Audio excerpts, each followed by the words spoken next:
Yeah, I had these 3 games in a row. They were just non-games. They were And like Levon, yeah. nothing happened in them. It was more or less theory up to a point when the result became clear, which was a draw in all of those cases. And then I realized that I have 1 game left because I'm not playing Magnus in the last round. I was supposed to, but that game is annulled.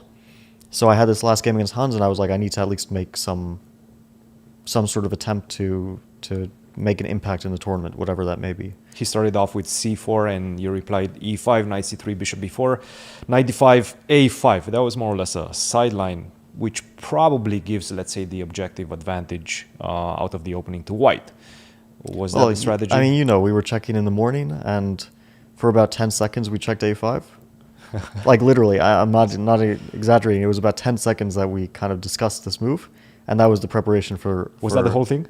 Yeah. I thought that I went back to my hotel and then we started repeating a5 and whatnot. No, because I was really convinced that he would start with e4 on the first move. Yeah.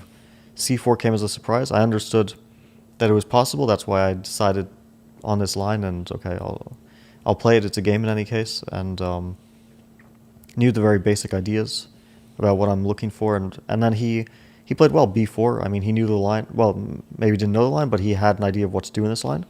b4 is correct, and everything he did was correct. But then we got a complicated middle game, and things went a bit out of control for him.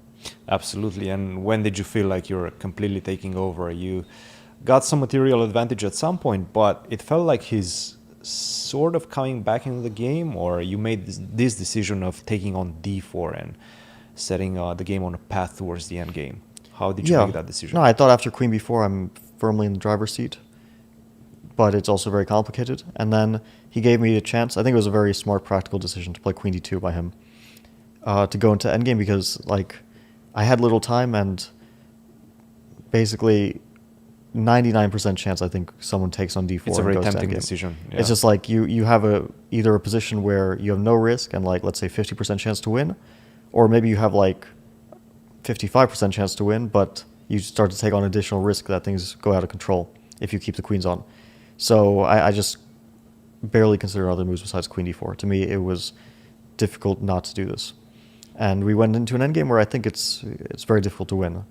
But then he was out of it after that. He was playing too quickly in the defense. I mean, he had 30 minutes at the end of the game. I had 1 minute, but Speak about that. That seemed a bit rash by him, right? He was just making every move after 1 minute max of thought.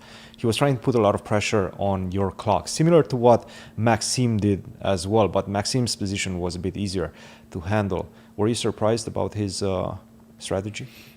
No, I understood at some point he's blitzing me, and it's a strategy, but the problem is that I don't really take on any risk in this endgame, so I'm not going to see any ghosts.